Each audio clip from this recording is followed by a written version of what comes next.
So since the topics that Vajrayana Institute asked for this series have to do with emptiness, we thought that it would be good for us to chant at the beginning the homage to Manjushri, who is the Buddha of wisdom. This particular chant is, I find, very moving. It's a very popular one that the Tibetans say a lot, especially before they do their debating sessions. But it really kind of talks about the predicament of sentient beings and how the Manjushri, the Buddha of compassion, Buddha of wisdom, has so much compassion, and that's what motivates him to realize emptiness and to teach about it. Okay, so when we do the chanting, I think the words will be on the screen, right? And maybe mute the people online, mute, otherwise everything comes in all at different times, but you can hear us chanting together. And visualize Manjushri in the space in front of you. And again, we're surrounded by all sentient beings, leading them in connecting to Manjushri. Homage to my Guru, protector Manjushri, who holds in his heart a spiritual text symbolic of his seeing all things as they are. Wisdom shines forth like the sun, unclouded by the two obscurations, who teaches in 60 ways with the loving compassion of a parent for their only child. All wanderers caught in the prison of samsara, confused in the darkness of their ignorance, overwhelmed by suffering, use dragon thunder like proclamation of Dharma, rouses us from the stupor of our afflictions and frees us from the iron chains of our karma, wields the sword of wisdom, hewing down suffering when its sprouts appear, clearing the darkness of ignorance. Whose princely body is adorned with 112 marks of the Buddha. You completed the stages, achieving the highest perfection of a bodhisattva who has been pure from the beginning. I bow down to you, O Manjushri.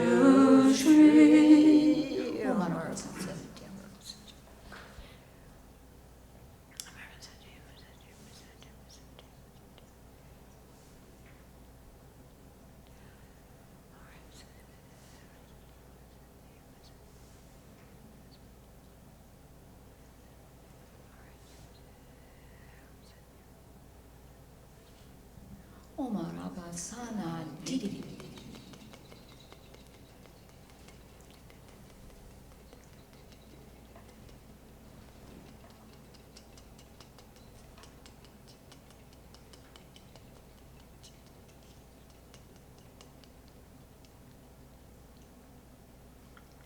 With the brilliance of your wisdom, O compassionate one, illuminate the darkness enclosing my mind, awaken my intelligence and wisdom, so that I may gain insight into Buddha's words and the texts that explain them.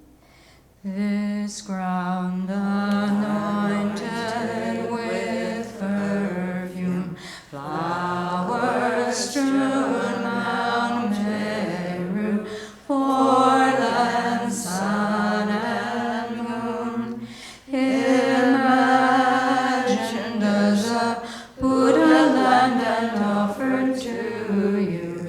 May all beings enjoy this pure land.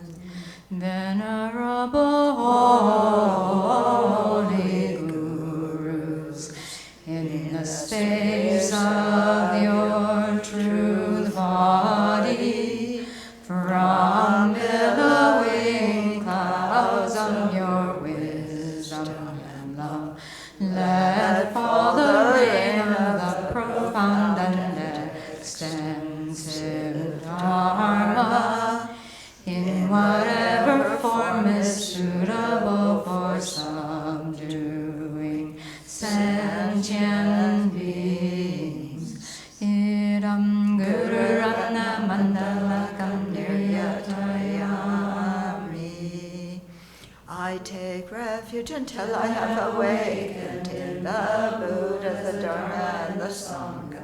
By the merit I create by listening to the Dharma, I will attain Buddhahood in order to benefit all sentient beings. I take refuge until I have awakened in the Buddha, the Dharma, and the Sangha. By the merit I create by listening to the Dharma, I will attain Buddhahood in order to benefit all sentient beings. I take refuge until I have awakened in the Buddha, the Dharma, and the Sangha.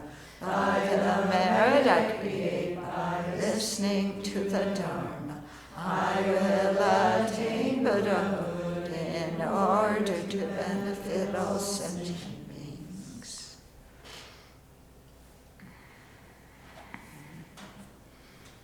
So just as Manjushri sees sentient beings as trapped by their karma, imprisoned by their afflictions, stuck in the prison of samsara, take a moment and let's let ourselves look at sentient beings that way, that this is their situation, our situation.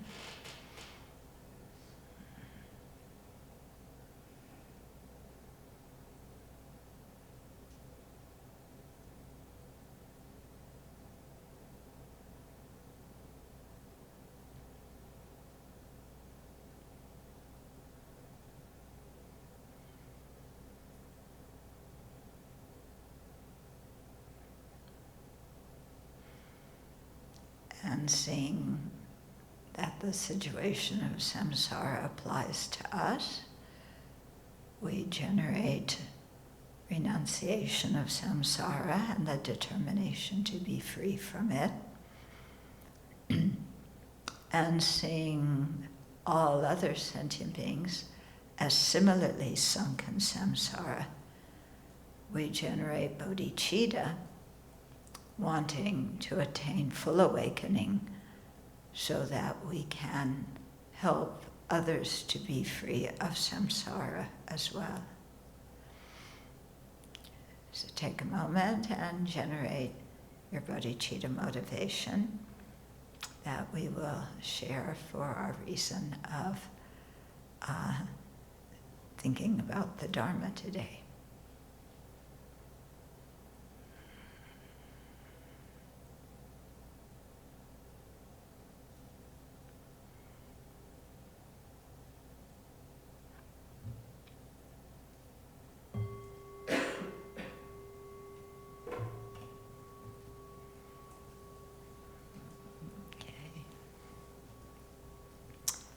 So, your suggestion from the Vajrayana Institute was to talk about volume 7 in the Library of Wisdom and Compassion, and in particular the first chapter, the importance of realizing the ultimate nature, emptiness. So interestingly, I just got done teaching this when I was in Germany a couple of weeks ago. It was a retreat, so we had, I think, 6 sessions together, and we barely finished the chapter. Here we have only 1 session, so I will, on this chapter, so I'll try and hit some of the important points, but really suggest that people can get the book, Searching for the Self, and read it yourself. Yeah. Yeah. Otherwise, we speed read, and probably we still couldn't even finish it. Okay. So, for those of you who are looking in the book, it's page 5. Yeah. So the first heading is why realizing emptiness is important. And so here, this depends on us seeing ourselves and others as imprisoned by our afflictions and our karma, and thus cycling repeatedly in samsara again and again and again without any freedom. Yeah. Now, do you see yourself that way? Yeah. Or do you wake up in the morning and I'm here and, this is who I am and this is what I'm doing and, I'll have some fun today and there may be a few things I don't like, but, it's springtime, the weather's good, so, yeah, all's well, except the situation of the world. But we don't. How often do we really say, oh, I'm stuck in samsara, and I don't have freedom? We think, oh, I have freedom. I live in a free country. Well, maybe in Australia you do. I don't know what's happening here anymore. But regardless of whether we live in a free country, we are not free. We're not free of our ignorance, anger, and attachment. We're not free from experiencing the results of our previous actions. Yeah, we don't have choice about rebirth. We're propelled by our afflictions and karma.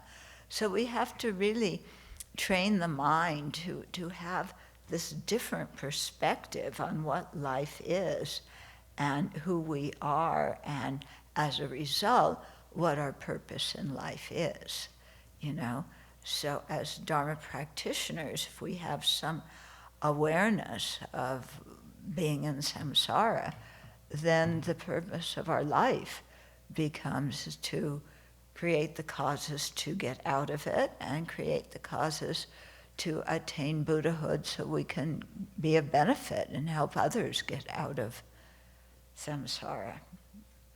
Okay, so this is something that is really important. Otherwise, without that kind of worldview, then, well, learning emptiness can be difficult and challenging sometimes. And we go, well, it's just all a bunch of intellectual rigmarole, and it doesn't really affect my life. I want to go out and have fun. And we put emptiness aside. And that's to our own detriment. Okay? So this is why it's important to have the Buddhist worldview, and why when Lama Tsongkhapa talks of the three principal aspects of the path, renunciation, the determination to be free of samsara, comes first. Yeah? Okay. And why realizing emptiness is important is because the root of our samsara is ignorance. Yeah. This is not the ignorance of voting for the wrong political party. This is not the ignorance of taking fluoride out of your drinking water.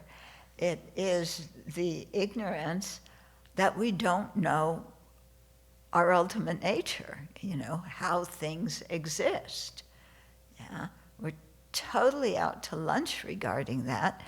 And as a result, we just plod along in our samsara, and at the most trying to tweak our samsara and make it a little bit better. Yeah, but we don't really think of the actual situation we're in. And we don't know that if we do think of it, we don't even know that there's an alternative. Yeah. So this is, also why studying the Four Truths, the Four Noble Truths is so important, because it makes us look at our present dukkha, analyze the cause of it, know that it's rooted in samsara, but then knowing that there is a path to practice to overcome that ignorance, yeah, and the chief element of that path is the wisdom realizing emptiness. And by developing that wisdom, familiarizing ourselves with it, in meditative equipoise again and again, then it's possible to uproot the ignorance that is the root of samsara, if we do this over time. Yeah? So, we need that kind of idea. Mm. Okay, so to read you some quotations from Aryadeva and the 400, he says, all afflictions are overcome through overcoming ignorance. When dependent arising is seen, ignorance does not arise. Yeah. If you'll remember, when we chant, which people at the community did today, Lama Tsongkhapa's three principal aspects of the path, when it comes to the third one, generating wisdom, the first verse encourages us to realize dependent arising. We would think it should say emptiness. But no, it's dependent arising, because that is the monarch of reasons proving that all phenomena and persons lack inherent existence. Okay, so when dependent arising is seen, ignorance does not arise. It is the only doorway to peace. It destroys wrong views. It captures the attention of all Buddhas. This is called selflessness. So that's what we want to realize to overcome the ignorance.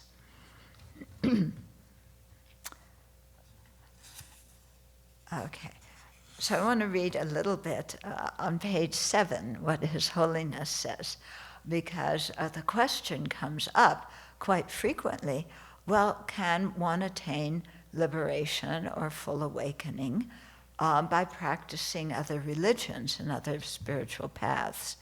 And what I usually respond to that is that if that path talks about the emptiness of inherent existence of both persons and phenomena, and it teaches people how to meditate on that, yes, then that path can lead the people of whatever religion they are to full awakening, okay? But we have to examine, other religions, and do they teach emptiness or not? So here are some of His Holiness's comments. He says, "It is crucial to see the correct antidote to ignorance. Although a variety of religious practices and philosophies benefit people, not all of them explain the correct view of the nature of reality. I have been to more than one Kumbh Mela." Okay, you remember Kumbh Mela? It happened this year, and there were, 8 million people who came. They go to the Ganges, they want to bathe in the Ganges. It's seen as being very auspicious and purifying, and people get killed going to Kumbh Mela because there's so many people, and if one person pushes, then the whole crowd pushes and people get trampled. Okay, so His Holiness saying, "I've been to more than one Kumbh Mela, a Hindu pilgrimage and festival held every 12 years at the confluence of the holy rivers Ganges, Yamuna, and the mythical Sarasvati.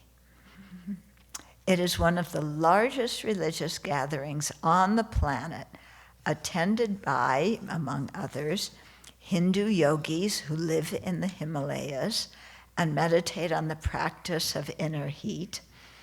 So the practice of tumo that's found in the Tibetan tantric system is also practiced by non-Buddhists. It's not itself a Buddhist practice.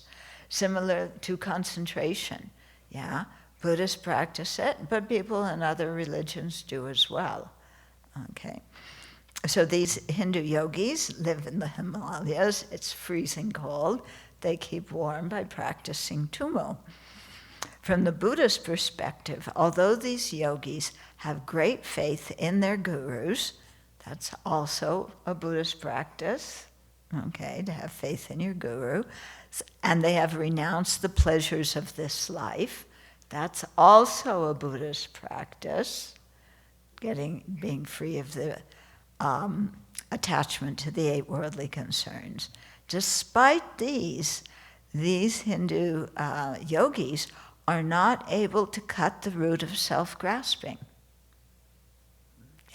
They don't have the teachings on emptiness, and without the teachings, it's not something that comes into mind by itself, unless maybe there's been a few people who from many, many previous lives have studied emptiness. They may have some inclination towards it now, but still that needs to be invigorated and they need to be reminded of it.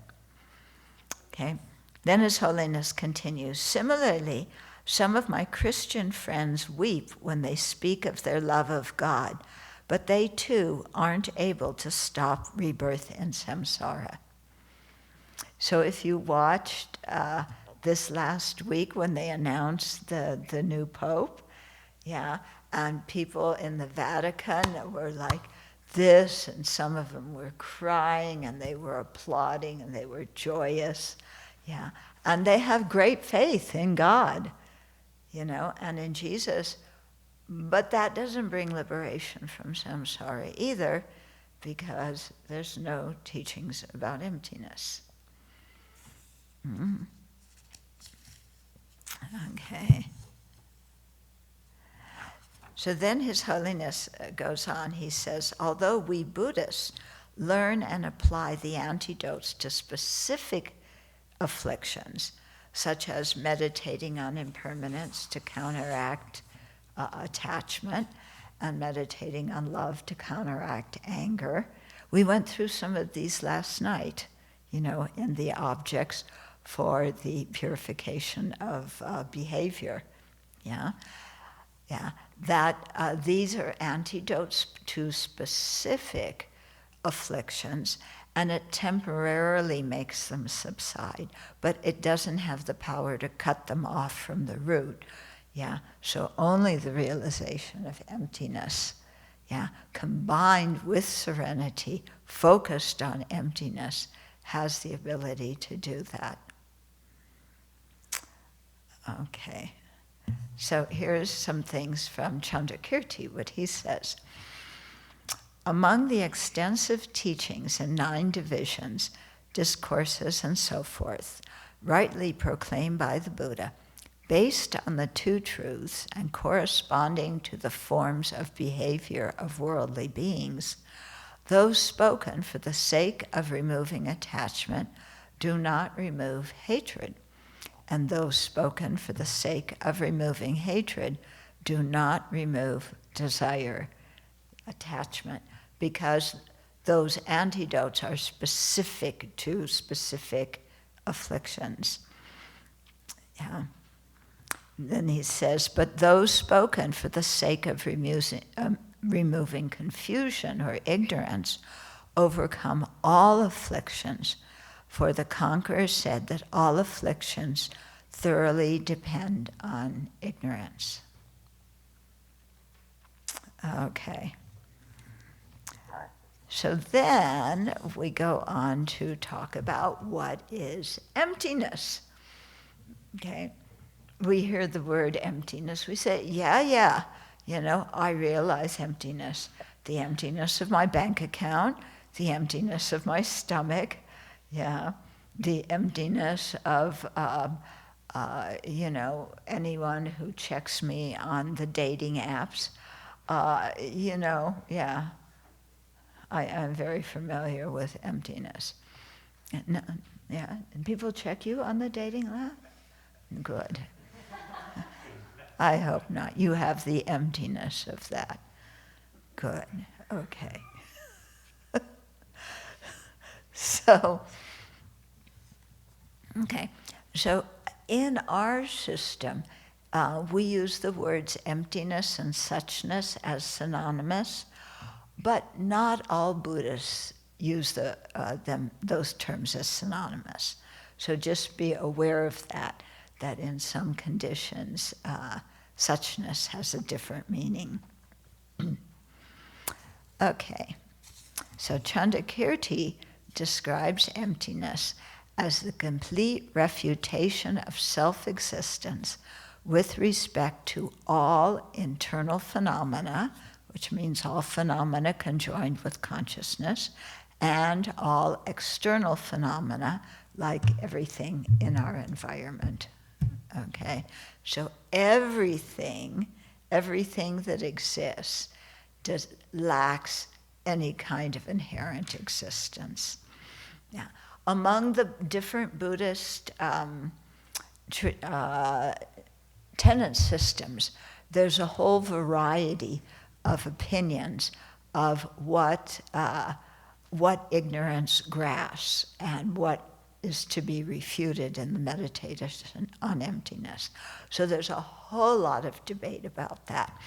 In this volume, it does get into a little bit about the different tenet systems and some of the debates between them, but not extensively, because the volumes, this volume and the volume 8 and 9 too, are based primarily on the prasangika view.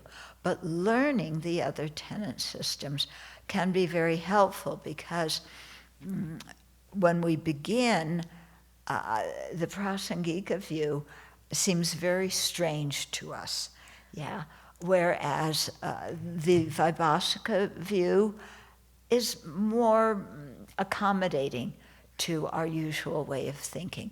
For example, the Vaibhasikas say that everything is made of partless particles, and that there's the smallest particles that compose everything. Well, that's in the Western tradition too, isn't it? And even scientists today are looking for the smallest unit of which matter is created. Yeah. So the Vaibhasikas say that, and what they're refuting is a permanent, partless, independent self, like a soul, which also is found in our Western culture. The idea that, inside each of us, there's something that is permanent, that is inherently who we are. Yeah? And that this soul, was created by God. Don't ask me how. And that soul, because it is unchanging, it goes from, if you believe in rebirth, it goes from life to life. If you just believe in heaven and hell, like a theistic religion tend to, then that soul goes either to heaven or hell. In India, they had the same belief, but they believed in rebirth. So they were saying that this permanent Atman, is what carries the karma. We have our Atman in this life. We do actions. It accumulates karma. When we die, the body decays. But this permanent soul goes on to the next life. It carries the karma. Yeah. So that seems kind of nice, doesn't it? There's something permanent that's really me. Yeah. So when we start out understanding Buddhist philosophy, they start out with these kind of views, which we already have to some extent, and then they start to challenge other things that we believe in, that it's easier for us to refute. But then as we go to the progressive, net tenant systems, then the views become more and more abstract and unfamiliar to us, until we get to the Prasangika view, where they talk about, well, there's no self that goes from one life to the next. There's no permanent Atman. We have no inherent essence to who we are. And that's a bit jarring, because, don't you feel like there's you somewhere in here? You're not sure where, but there's something that is you, that is uniquely you, that is your essence, that's there. Yeah? Don't you feel like that? Yeah? So, then we hear Prasangika and they say, no, that kind of soul, that kind of essence doesn't exist at all. It's impossible. And then they start giving us all this reasoning to refute it, and we go,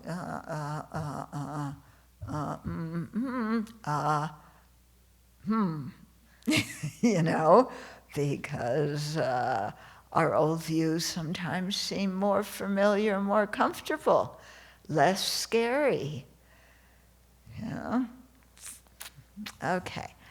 But to realize emptiness, it's really important that we know what we're refuting, what it is that emptiness grasps as existing, that when we use reasoning and logic, cannot exist at all. Yeah? Okay. So what this is, it's a superimposition, It's a projection from our ignorant mind of inherent existence onto persons and phenomena. This is what ignorance grasps, It's projecting a way of existence, that in fact does not exist, but that we believe does exist. So realizing emptiness is trying to prove to ourselves that how we think things exist is not how they actually exist. and to see the emptiness. Yeah. So that's what we're aiming to do. Yeah. But identifying exactly what ignorance grasps is not so easy, because there's these different levels. So, a soul is a very gross level. Yeah. But as we go through the tenet systems, there's more and more subtle levels of exactly what ignorance grasps that doesn't exist. Okay. So, like I said, it involves attributing to persons and phenomena a mode of existence that they lack. Okay? So what happens is it's very difficult for us to discern the difference between plain conventional existence and the inherent existence that we think exists. Yeah? And, because things exist, we all agree, but we see them as inherently existent, and we grasp them that way. And we can't tell the difference. Okay? When we then negate inherent existence, yeah, what often happens is we swing to the other pole and say nothing exists at all. Because we were so convinced, because it appears even to our senses, that things have an inherent nature, that if we try to refute that, then we say nothing exists. So we swing between two poles. One is called the pole of absolutism, that thinks that there is an absolute nature, inherent existence. And the other is the pole of nihilism, saying, well, nothing exists. So although these are called the two extremes, although it seems like the two extremes are total opposite, actually they're based on the same wrong conception. And the wrong conception they're based on is if things exist, they must inherently exist. And if they don't inherently exist, then they don't exist at all. Okay, so the first part, if things exist, then they must inherently exist. Yeah, so if we believe that, then we fall to the extreme of called eternalism, inherent existence, superimposition. It has a lot of different terms, because we think, yes, what my eyes see is true. Everything has an inherent nature. There's a real me in here. Okay, and that's what I believe. So, extreme of absolutism. Then the people who question that and say, oh, but when I look for something that really is me, an independent me, or an independent anything, something that has its own nature, that is, self-instituting, that, is just there. If I deny that, then I'm going totally against what my senses say, and it must be that nothing whatsoever exists. Okay? And they fall to nihilism. So the absolutists and the nihilists have that same core belief. If it exists, it must inherently exist. If it doesn't inherently exist, it doesn't exist at all. But they have different positions on whether things inherently exist or not.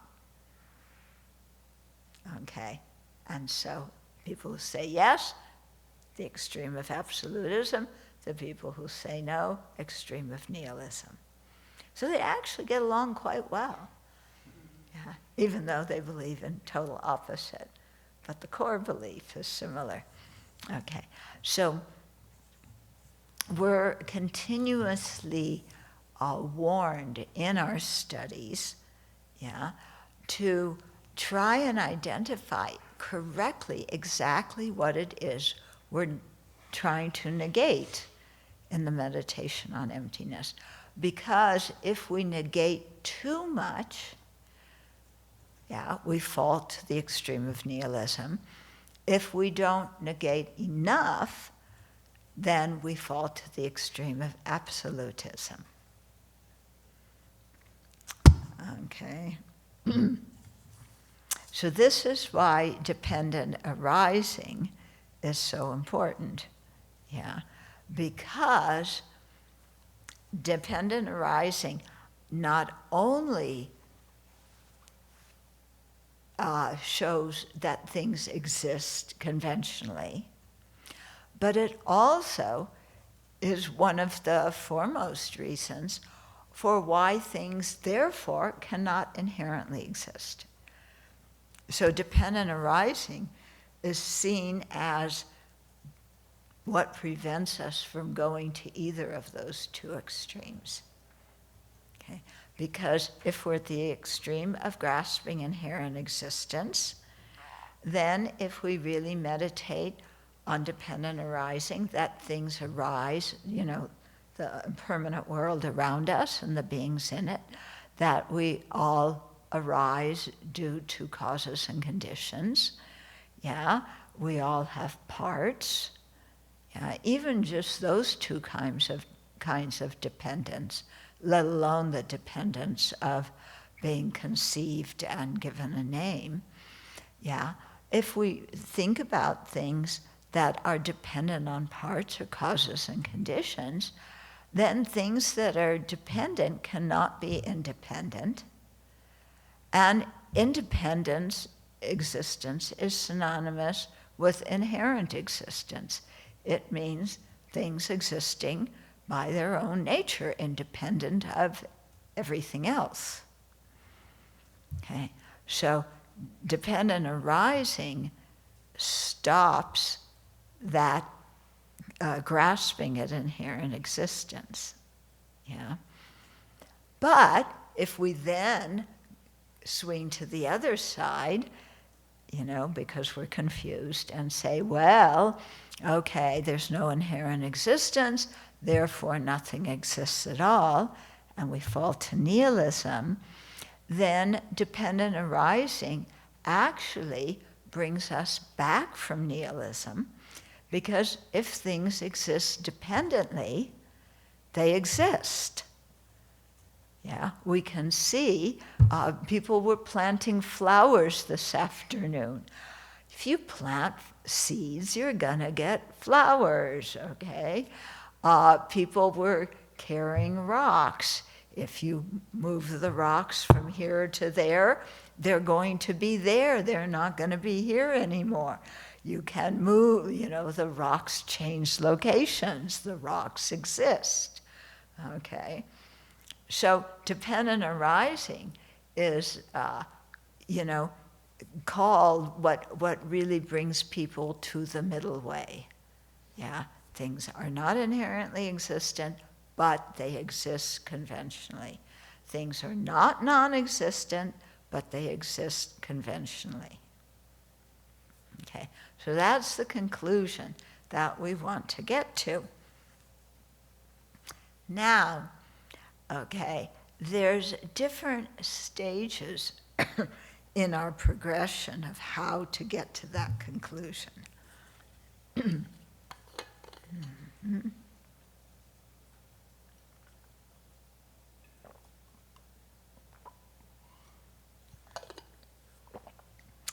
So, when we start out, we grasp at inherent existence. And this is so natural in our mind and in our life that we don't even realize we do it. Okay?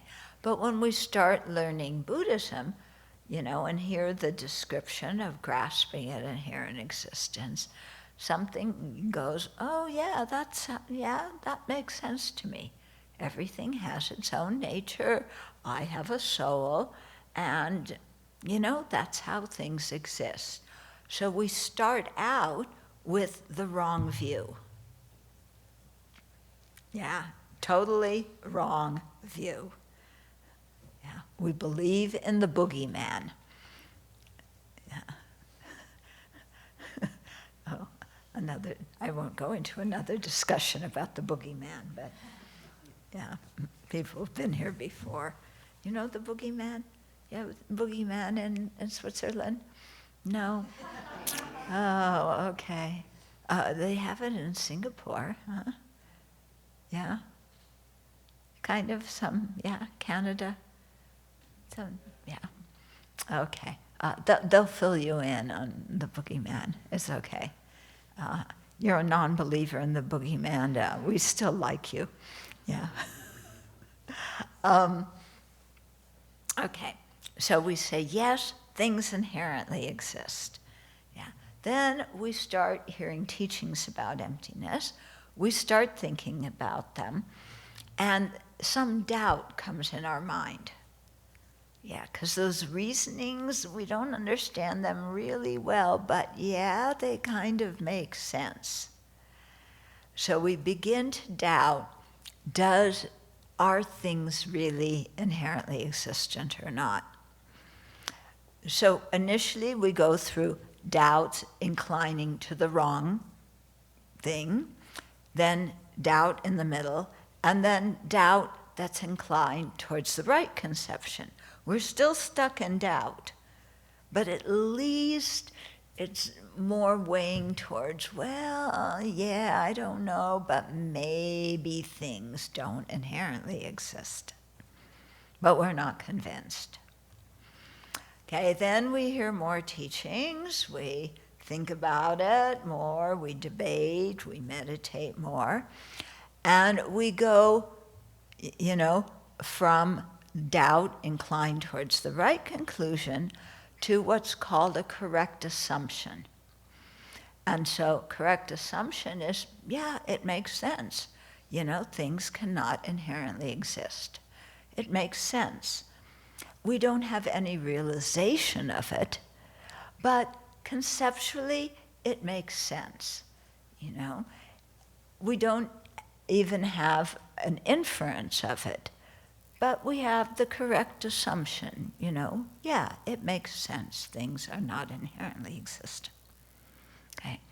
Then we continue to hear teachings, we continue to reflect on them, yeah, and after a lot of reflection and meditation, we arrive at a correct inference of emptiness.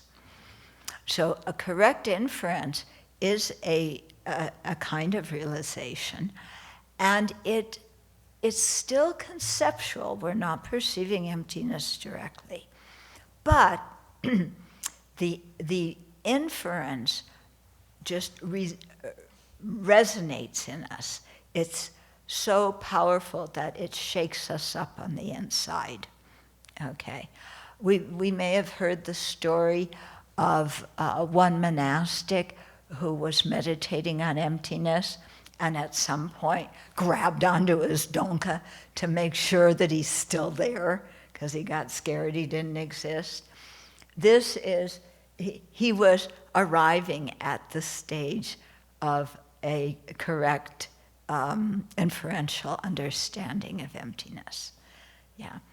So this is something that's not just you're able to give, things are things are empty of inherent existence because they depend and arise.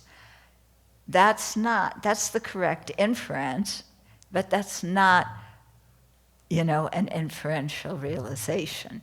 That's just repeating the words. Mm-hmm. Not really getting what those words mean. Okay, but it's still a major realization that affects people profoundly. Yeah. And then that realization has to be combined with serenity or shamatha, clear, calm abiding. And then when, serenity and the insight into emptiness are combined, then we continue to meditate more and more and more and more. And at a certain point, through the force of the familiarity with emptiness, the whole conceptual appearance of emptiness, which we had with the inferential understanding, that conceptual appearance fades away, and the yogi directly perceives emptiness. Yeah, and that is the mental state that begins to actually cut the afflictions. Yeah, the inferential one really, it shakes the afflictions up, yeah, but it doesn't cut them from the root. Yeah, but even when we have the direct perception, in one meditation, it doesn't eradicate all the afflictions from the root. There's various levels of afflictions, and as you go through the 10 bodhisattva bhumis, yeah, or if you're on the fundamental vehicle path, you go through the 4 approachers and abiders, then at that time you are gradually eliminating from the root the different levels of afflictions. So it's not all at once, I'm enlightened, So these teachings are very helpful to us, because sometimes in our meditation we have an experience that we hadn't had before, and the tendency is, I've realized emptiness, I'm enlightened now. And somebody wrote a book called After, what was it? After the ecstasy, the laundry. Okay? So you've had this fantastic experience. You think, now I've realized everything. Well, you still got to do the laundry, and nobody else is going to do your laundry for you. And if you dislike doing the laundry and you think you're too good for it, you're still grasping at inherent existence. Okay? So,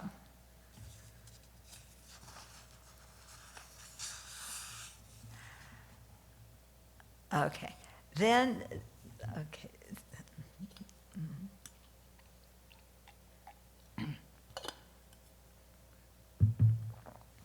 So the correct view of emptiness, the prasangika view, is called the middle way, okay?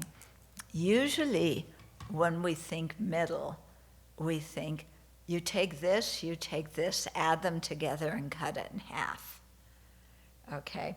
So we tend to think, okay, we take absolutism, inherent existence, we take nihilism, non-existence, add them together and cut them in half. What do you get? Confusion, okay? That's not the meaning of the middle way, okay? Actually, the middle way, is completely out of sync of both grasping at inherent existence and nihilism. Yeah, it's distinct. It's not a combination cut in half. It's totally different from them. Okay. Now, what's very interesting here is in this very first chapter, His Holiness goes through an argument that comes in Majjhimika Avatara.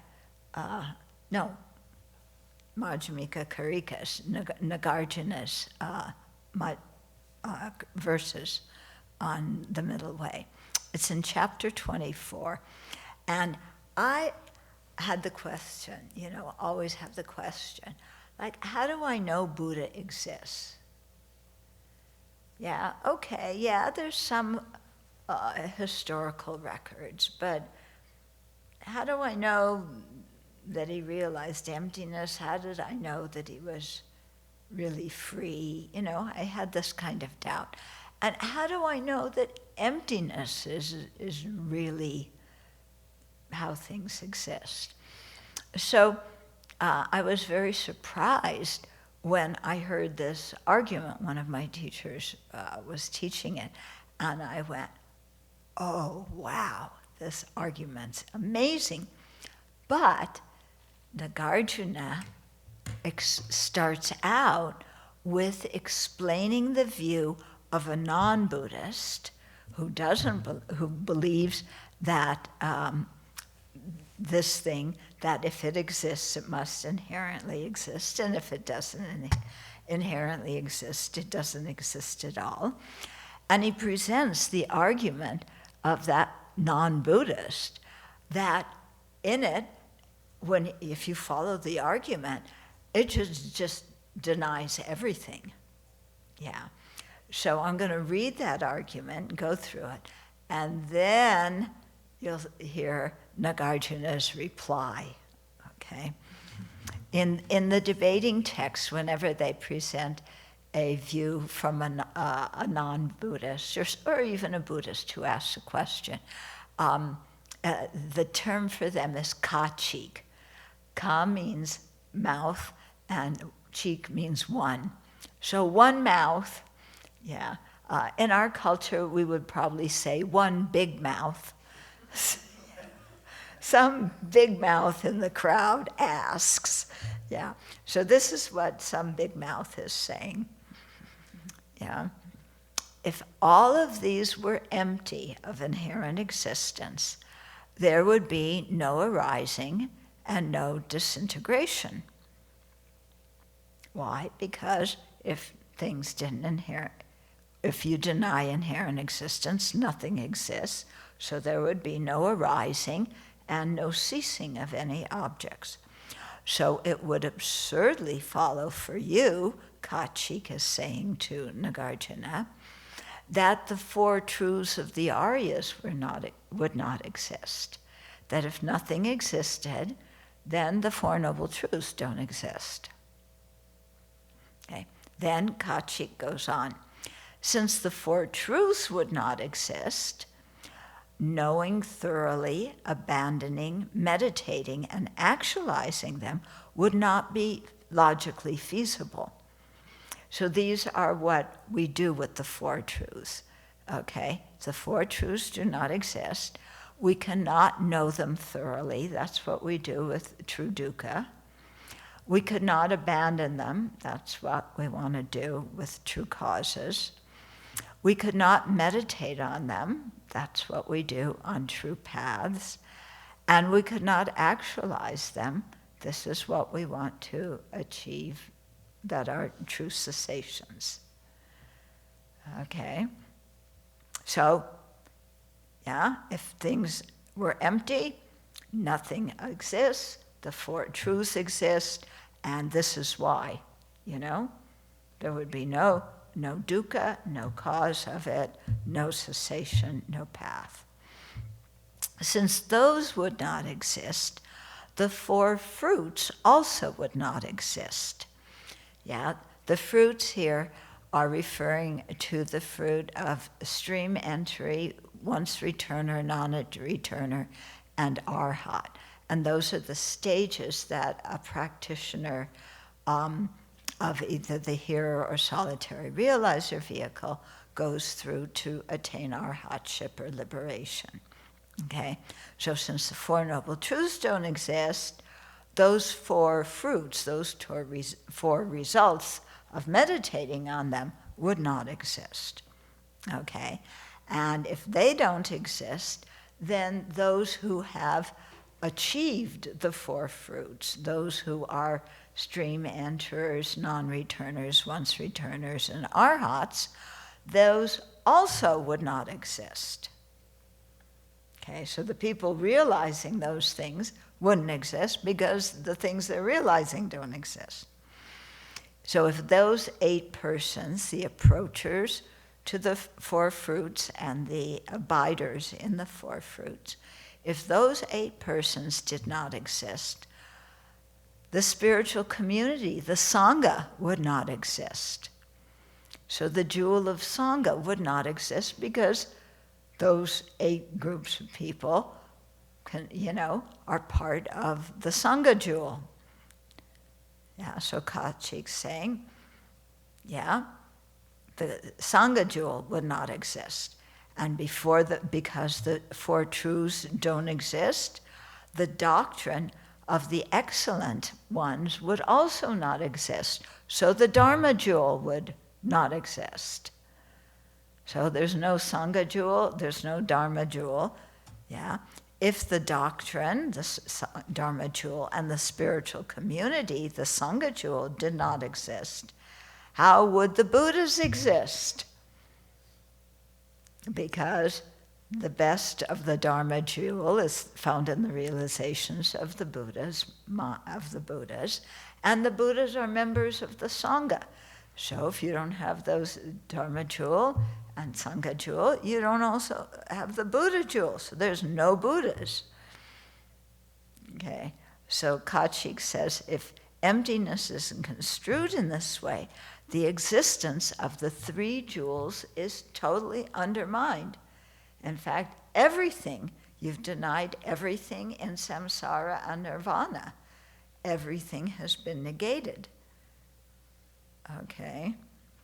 And then Kachik's final conclusion is the existence of effects arising from causes is not the doctrine, and the doctrine itself and all conventions of the world, all of these are undermined. So in other words, effects arising from causes, yeah, and what is not a cause, not being able to produce an effect, all these conventions of the world that we know from our daily experience, because we run our lives based on some ideas of doing certain causes to get certain results, yeah, all of these conventions of the world would be totally undermined. Okay? So Kachik goes to Nagarjuna. I gotcha. He didn't. Yeah. So, okay. Okay.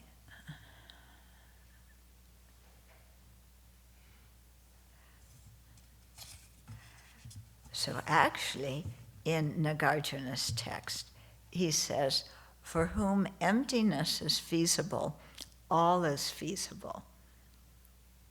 Yeah. For whom emptiness is not feasible, all is not feasible.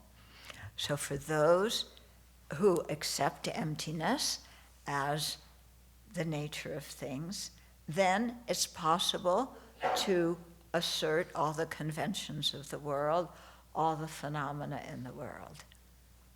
Yeah, he's saying because things are empty, then you can prove that things exist conventionally. And if you don't think emptiness is feasible, you think emptiness is garbage, then you can't prove anything and nothing exists.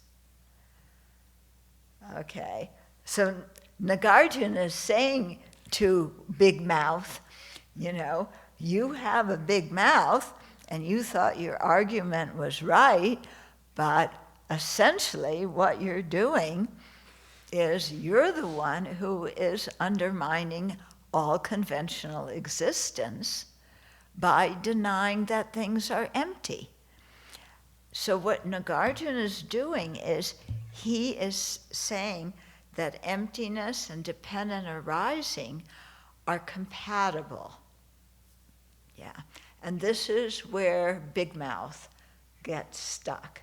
He thinks that those two go this way. Actually, they support each other.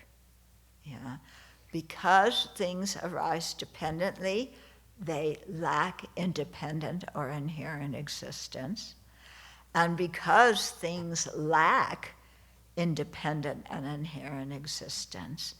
They must arise dependent on other phenomena. Yeah?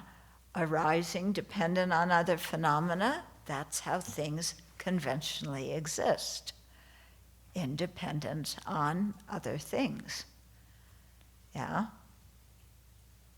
So we have to get used to trying to train our mind to see things as dependent on other factors. Yeah? So if you start out with yourself, yeah, do you feel like you're dependent on causes and conditions? Or do you feel like you're just there? We feel like we're just here, right? Yeah. Do you think I exist only because the causes and conditions for me exist? No, you don't wake up in the morning thinking that. You wake up, I'm here. I'm sure we never doubt that who we think we are is what we are. Yeah? And Nagarjuna is saying, if you think that that's feasible, then actually you're denying emptiness and you're going to wind up denying dependent arising. Yeah.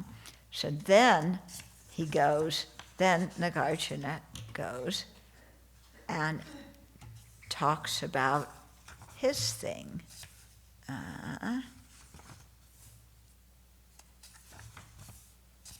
Okay. And I thought it was in here. So what he then gives is the whole argument, but in reverse. Okay? So Nagarjuna goes and proves, like, because emptiness exists, therefore things exist dependently. Therefore, there is dependent arising. Okay? And because there's dependent arising, then the four truths of the Aryas exist. Yeah? Because true dukkha depends on true causes, and true cessations, yeah, they're dependent in a different way, but actualizing true cessations is dependent on causes. True cessations themselves are permanent, but actualizing them in the mind stream is dependent on causes and conditions. Okay, so since the four truths would then exist, then we can know them, abandon them, meditate on them, actualize them.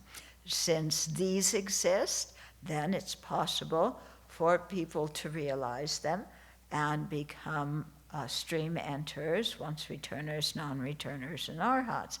Because, the 8 approachers and abiders to these 4 states exist, therefore there's the Sangha jewel.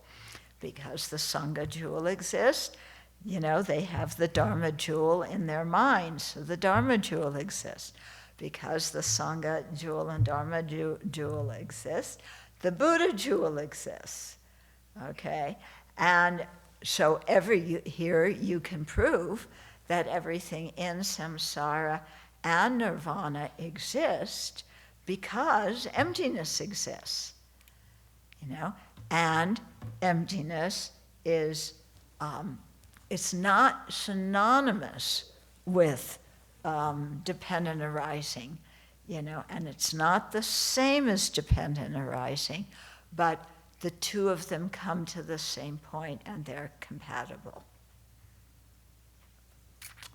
Okay. Then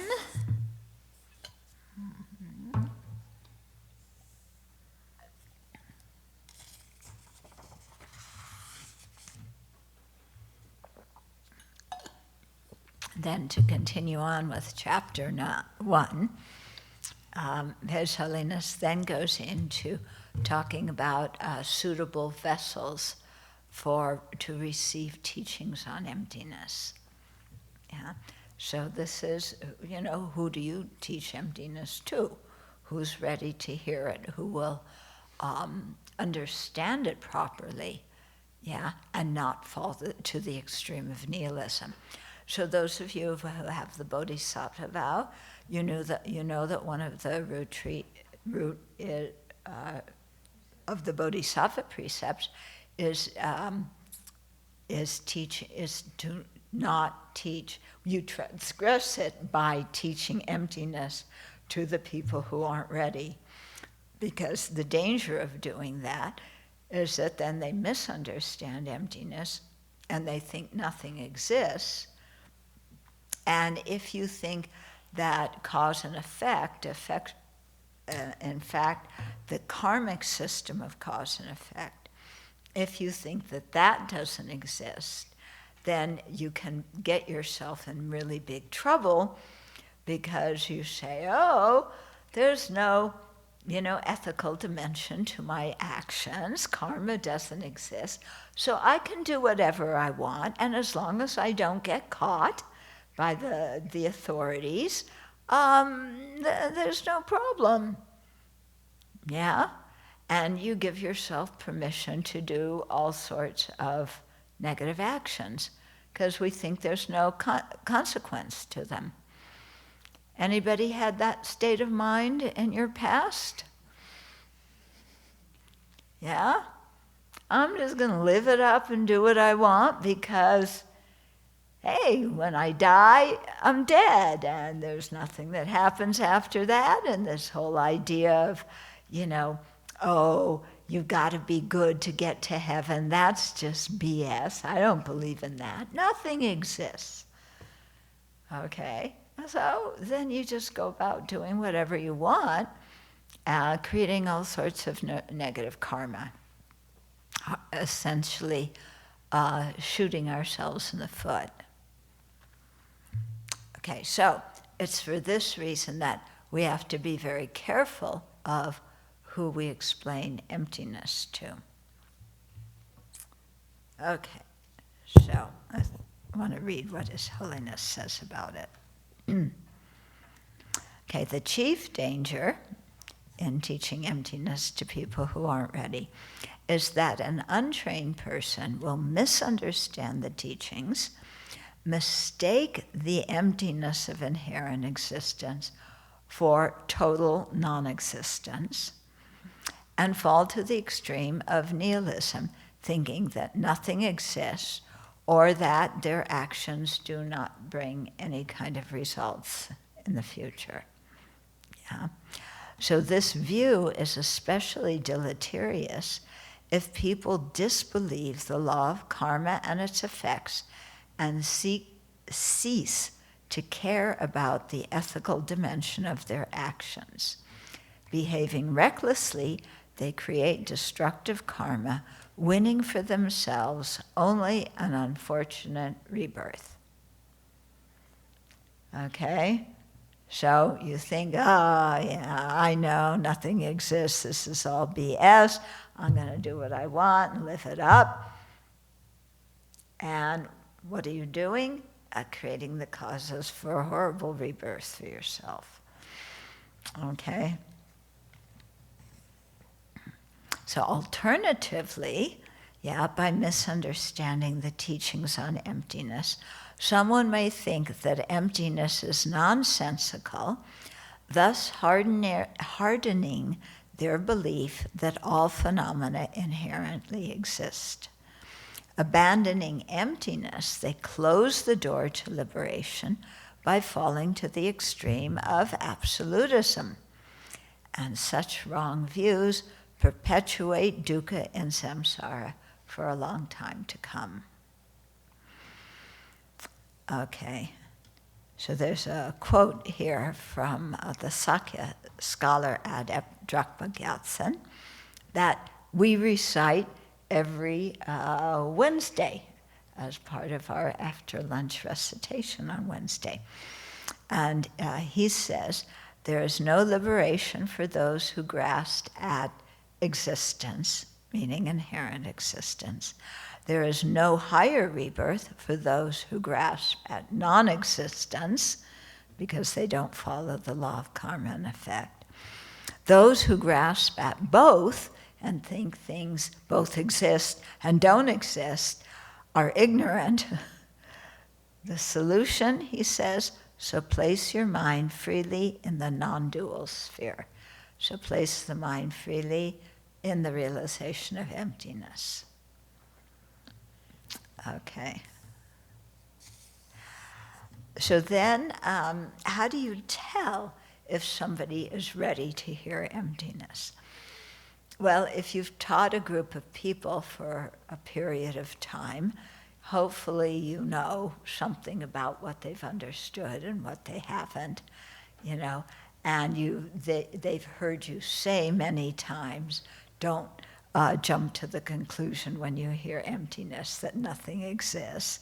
So you hope that they've remembered that, yeah, and so then you can, give some teachings on it. But you're careful about how you give the teachings, because for people who don't understand the reasonings and how to make a syllogism and so forth, even you teach the reasonings, they go, what were you talking about? Okay. And so then they say, okay, I don't understand it, it's boring. You don't want to turn people off to emptiness either. Okay, so Chandakirti talks about a few physical signs that somebody who has some familiarity with emptiness from a previous life and who therefore is a receptive vessel to hear the teachings, some characteristics of that person. Okay, so Chandakirti first speaks of external signs that a teacher may look for to determine if a student is ripe to hear teachings on emptiness. Okay, here's what Chandakirti says. Upon hearing about emptiness, even while being an ordinary being, whoever gives rise repeatedly to great inner joy, tears flowing from utter joy moisten the eyes, and the hairs of the body stand on end. Yeah, those people have the seed of the mind of complete Buddhahood. They are vessels for the teaching of suchness. The ultimate truth is to be revealed to them. In them, qualities that follow after that will arise. Okay, so teach emptiness to that person, and they will be able to develop good qualities after that. Okay, so His Holiness goes on to unpack that. People familiar with the doctrine of emptiness from past lives, and those who have wisdom arisen from hearing and wisdom arisen from reflecting on emptiness, may have these physical reactions when they hear teachings on emptiness in this life. Okay, may have. Yeah, it doesn't mean that they definitely will. Okay. However, weeping or one's bodily hair standing on end during teachings do not necessarily indicate that a person is a completely suitable vessel for learning about emptiness, because these physical signs could occur for a variety of reasons. Somebody can cry in teachings because, well, yeah, you just feel like crying and the tears come, Or some people cry in teachings because they're grieving, the death of somebody. Yeah. So these signs, there's no pervasion on either side. Having these signs, it does not pervade. If you have these signs, that you necessarily are a perfect vehicle because you have some understanding of emptiness. And similarly, if you don't have these signs, it does not pervade that you are not a vehicle for emptiness. Yeah. Okay.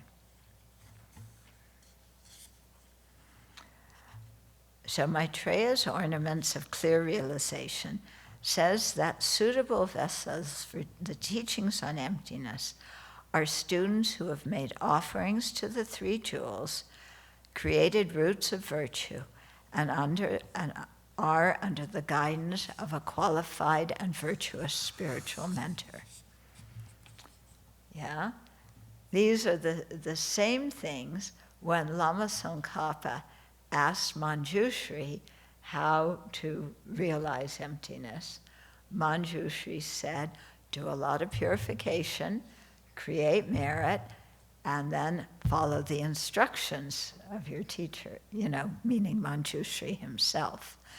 And that's when Lama Tsongkhapa, he took 8 disciples with him, and he went to a region in Tibet called Olkha, and that's where he did 1 million prostrations to each of the 35 Buddhas.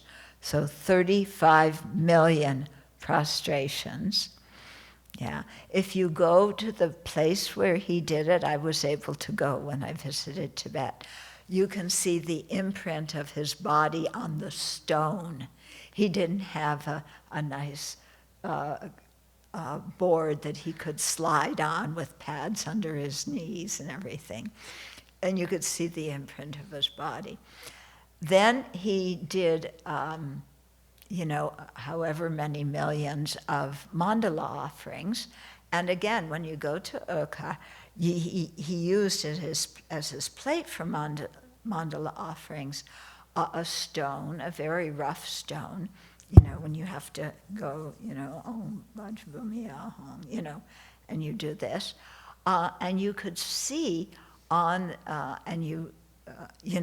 it's when you say this ground anointed with perfume and flowers, you could see on that stone little inscriptions of flowers that are said to have naturally arisen when he did those mandala offerings.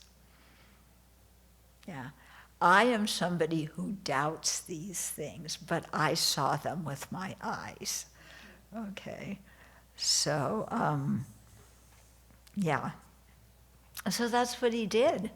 Yeah. And after that, he went back and asked Manjushri for more teachings on emptiness. He received them, and he gained not only the inferential, but the direct realizations. So that's a good example to follow. We may not be able to go to Okar, but, we can have some Inji versions of caves and, purify, create merit, and continue to study, learn, and think about the teachings that we've heard. Okay, so that kind of, okay. Yeah, so then the last section here is the prerequisites for gaining insight into emptiness. Yeah. So His Holiness says, insight and the wisdom realizing emptiness must be specifically cultivated. They will not arise by themselves or by meditating on other unrelated topics such as compassion or serenity. Yeah, so some people want to say, but if you meditate on compassion, won't you realize emptiness? His Holiness is saying, no, they're very different meditations. Those meditations can help each other, but meditating on one won't bring the realization of the other. Okay, so His Holiness continues, nevertheless, contemplating other aspects of the path supports our understanding of emptiness. For example, meditating on the defects of samsara or on bodhicitta will increase our joyous effort to learn and meditate on emptiness. So those two things won't bring the realization, but they create the supportive conditions to gain the realization. For the practice of insight to flow smoothly, certain prerequisites must be complete. In his middle stages of meditation, Bhavarana Karma 2, which Geshe Topke taught us, Kamala Shila speaks of 3 causes to prepare to meditate on emptiness and cultivate insight. Okay? First one, relying on a knowledgeable and experienced spiritual mentor. Second, hearing and studying the teachings under his or her guidance. And third, properly contemplating what was taught. Okay, so relying on a teacher who knows what they're talking about. Hearing the teachings, studying them so that you gain a correct conceptual understanding of the teachings. And then properly contemplating those teachings. Meditating on them, thinking about them again and again. The first prerequisite, choosing and relying on a qualified spiritual mentor, was discussed in chapters 4 and 5 of the Foundation of Buddhist Practice. So it's not getting repeated here. The second prerequisite is fulfilled by listening to your spiritual mentor's teachings on emptiness as explained in authoritative sutras, commentaries, and treatises. So not just on any sutras, any commentaries, or any treatises, but there's some that are specifically were directed towards some of those. Okay, so the Buddha said that one who hears another will be released from aging and death. Here's another indicates that the profound view of emptiness is generated by first hearing its meaning from an external spiritual mentor and thinking about that meaning to ensure we have understood it correctly. Without hearing an unmistaken explanation of emptiness from a qualified spiritual master, the profound view will not be generated in your mind, no matter how powerful your concentration is, no matter how many books on emptiness you've read, and no matter how strong your faith in the Guru and the 3 jewels is, and no matter how many retreats you have done. Okay? So he's really saying we need to have these 3 causes. To gain a correct understanding of the definitive meaning of emptiness, so this is definitive meaning, the real, actual meaning of emptiness, we must rely on the treatises of great sages such as Nagarjuna. Since distorted understandings of emptiness abound, take care to follow the wise and to develop wisdom in accord with their explanations. Good advice. Having heard and studied correct explanations of emptiness, settle the view by contemplating it deeply. A correct inferential understanding of emptiness is an essential prerequisite to cultivating insight on emptiness. Simply saying all phenomena are empty does not mean you have understood emptiness. Doing stabilizing meditation for years on your own idea of emptiness without having discerned the correct view does not generate insight realizing emptiness. Therefore, the upcoming chapters and volumes form a detailed explanation of how to determine the correct view of emptiness, followed by how to generate insight into emptiness. And that is chapter 1, which actually covers in a very general way the important topics of this volume. The volume on, when you look, that chapter is this thick, and the rest of the book is this thick. So clearly the rest of the book has some important things to say, but at least we have the general view now. Okay, so we have time for 1 or 2 questions. We've kind of gotten to the time limit already. Anybody have questions, comments?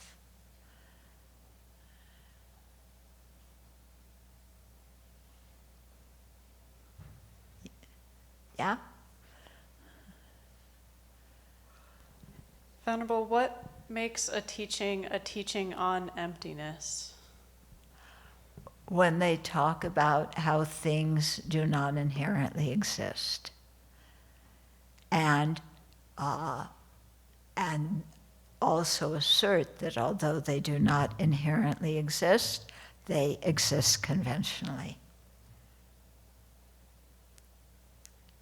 Okay. Other questions? Comments?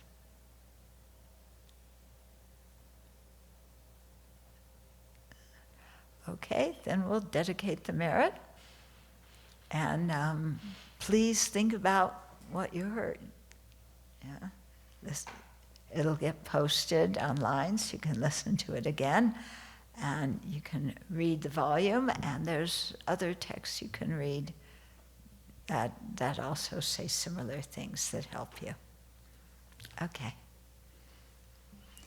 May the spiritual teachers who lead me on the sacred path, and all spiritual friends who practice it, have long life. May I pacify completely all outer and inner hindrances. Grant such inspiration, I pray. May the lives of the venerable spiritual mentors be stable, and their virtuous actions spread in the 10 directions. May the light of wholesome teachings dispelling the darkness of the beings in the 3 worlds always increase. Idam guruna mandalakam niryatayami. Due to this merit, may we soon attain the awakened state of Guru Buddha, that we may be able to liberate all sentient beings from their suffering. May the precious budding mind, not yet born, arise and grow. May that born have no decline, but increase forevermore.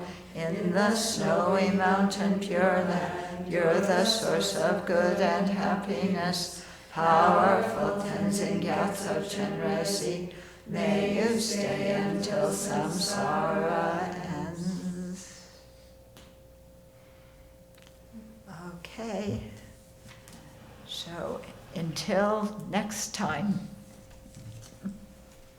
which is sometime next month. I forget the date right now.